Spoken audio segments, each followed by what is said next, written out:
May I have you to be seated, please. We still have quite a bit that's going to go on here. If those that are leaving, if you just get your seat, well, Scott's coming back out. We've got another event or two that's going to take place here this morning. You know, Scott, speaking of Mr. Varney, I've seen him many times on television, and I did appreciate the fact that he said he was a farmer. I loved it when he talked about taxes. We need to be knowing what's going on in this country, great country that we live in. I also liked it when he stated that he believed in free speech. You know, there's a lot of things we as cattlemen in this country have got to look down the road at. And he touched on that quite a bit this morning. Obamacare that is coming. There's a lot of things that we have to be very, very worthy of looking at in order to make the proper decisions in this country that we live in today. The population shift was another thing that struck me in his speech. But let me say this to you before I turn this over to Scott. I want us to go out of this room this morning being very positive. Very positive. We've got a day that's coming ahead of us that we as cattlemen have got to make some changes in our own society that we live in. So let's remember that as we go forward today. Let's get on a positive note and stay there throughout this convention. Scott. Thank you, Eldon. Ladies and gentlemen, I was just handed this proclamation from the governor of Florida, the great state of Florida, and asked to read it to you. So if you'll bear with me.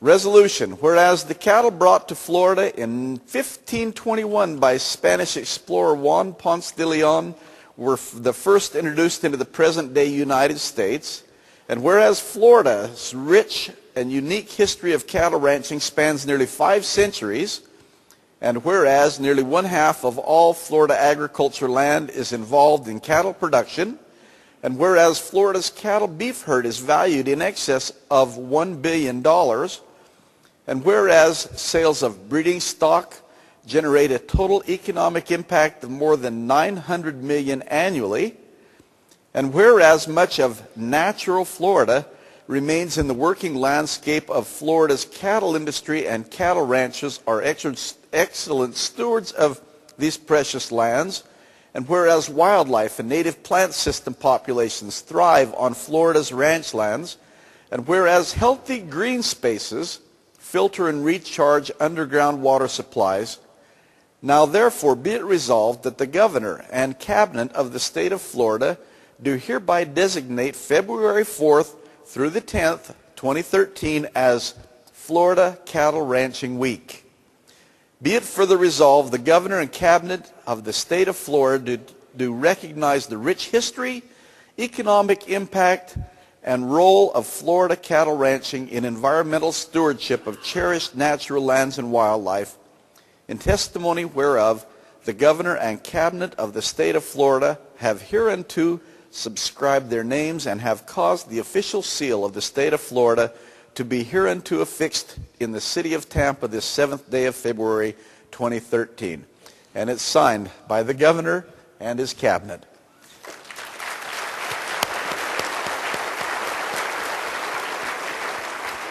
Once again, we want to thank the Florida cattlemen for the work they've done to bring this convention here to us. I want to remind you of just 2 last events. Tonight, the Environmental Stewardship Awards reception will take place. It's open to everyone. It's here in the Convention Center in room number 7 at 6 o'clock. I'd encourage you to come watch the videos of these Stewardship Award winners and recognize them and congratulate them. And the winner of the whole ESA award will be announced at that convention. Also tonight is when we get a chance to come to the Gasparilla Pirate Fest. Once again, I have to put this back on. And it starts at 7 o'clock right outside the convention center. I have to tell a pirate joke. You know what a pirate's favorite restaurant is? Arby's. Who happens to be one of our allied industry groups. So I know this is really lame. I don't have a good closer like Stuart Varney had there just a minute ago. Anyway, I want to invite you to come and participate in that. And Marvin Kokash, who helped plan this convention, says he encourages you to stay late because there is a good surprise at the end of that thing. Seriously, you don't get to dress up like a pirate very often, but who believes these myths? And so with that, I will thank you for coming and being here today. You don't get to dress up like a pirate very often. Well, what's the fun in that? Ladies and gentlemen, I am Jose Gaspar, the Pirate King of Tampa. I await your thunderous applause.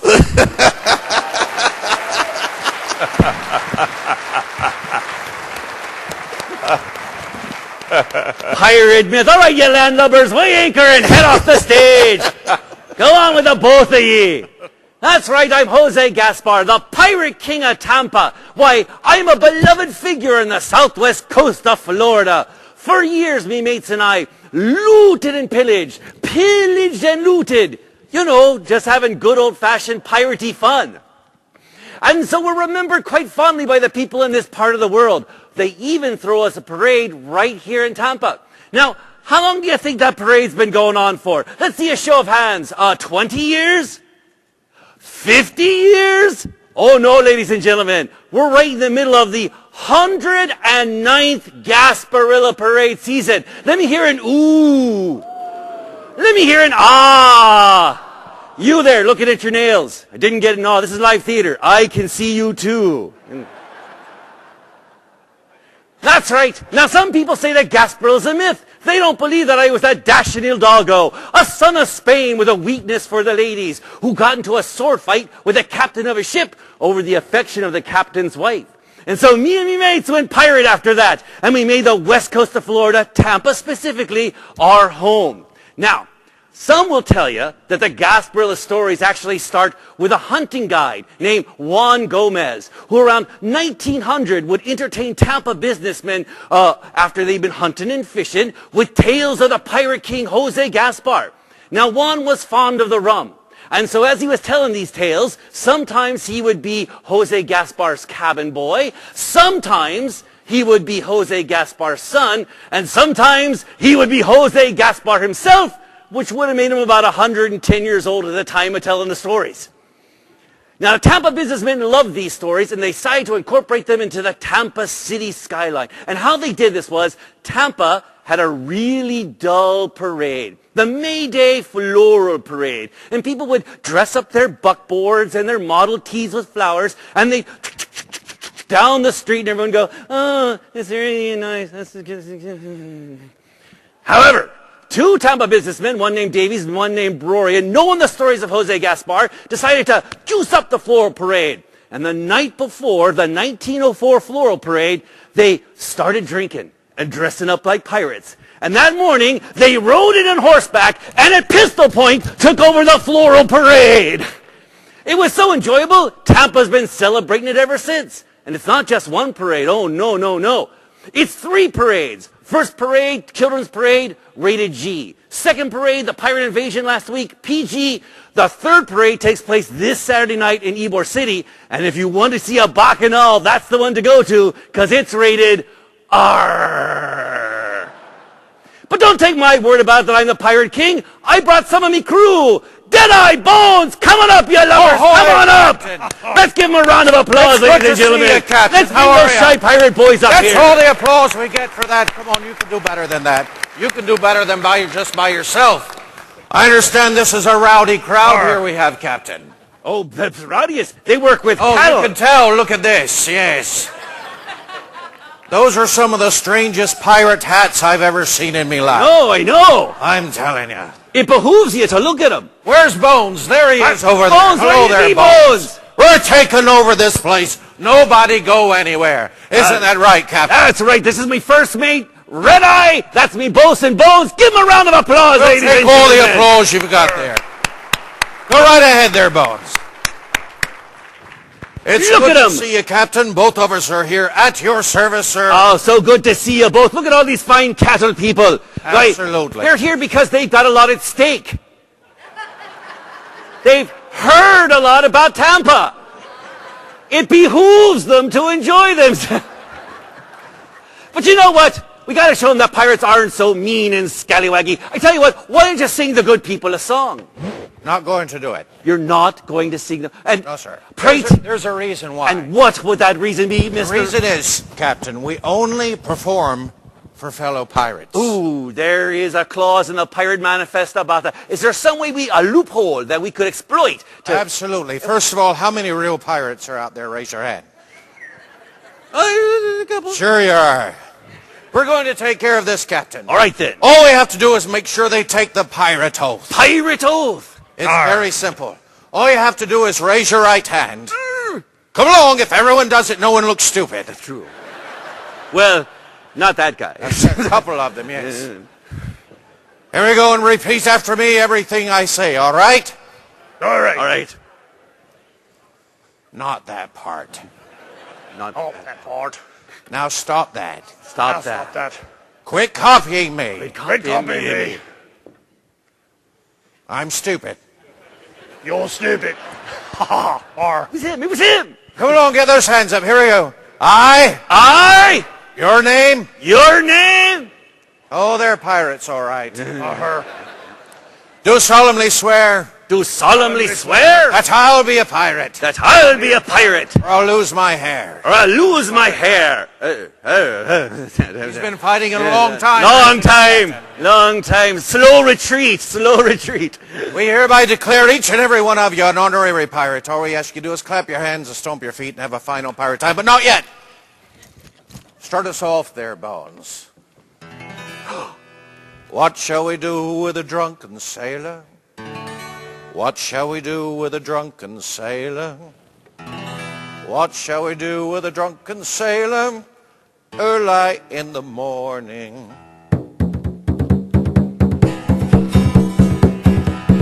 Now you can clap those hands. What shall we do with a drunken sailor? What shall we do with a drunken sailor? What shall we do with a drunken sailor early in the morning? Shave his belly with a rusty razor. Shave his belly with a rusty razor. Shave his belly with a rusty razor early in the morning. Way hey up she rises, way hey up she rises, way hey up she rises early in the morning. What shall we do with a drunken sailor? What shall we do with a drunken sailor? What shall we do with a drunken sailor early in the morning? Put him in the bed with the captain's daughter. Put him in the bed with the captain's daughter. I've got a daughter. In the bed with the captain's daughter early in the morning. Way hey up she's rising, way hey up she's rising, way hey up she rises early in the morning. Way hey up she rises, way hey up she rises, way hey up she rises early in the morning. Give yourselves a round of applause. Let's hear it for yourselves, ladies and gentlemen. That was great. Fine job there, Bones. Now everyone, to your feet! It's time to go to your trade show. You think we're pirates, you should look at the booths. All right, now, ladies, up you go. Follow us to the trade show. Come on. Get to your feet, ladies and gentlemen. Everyone up.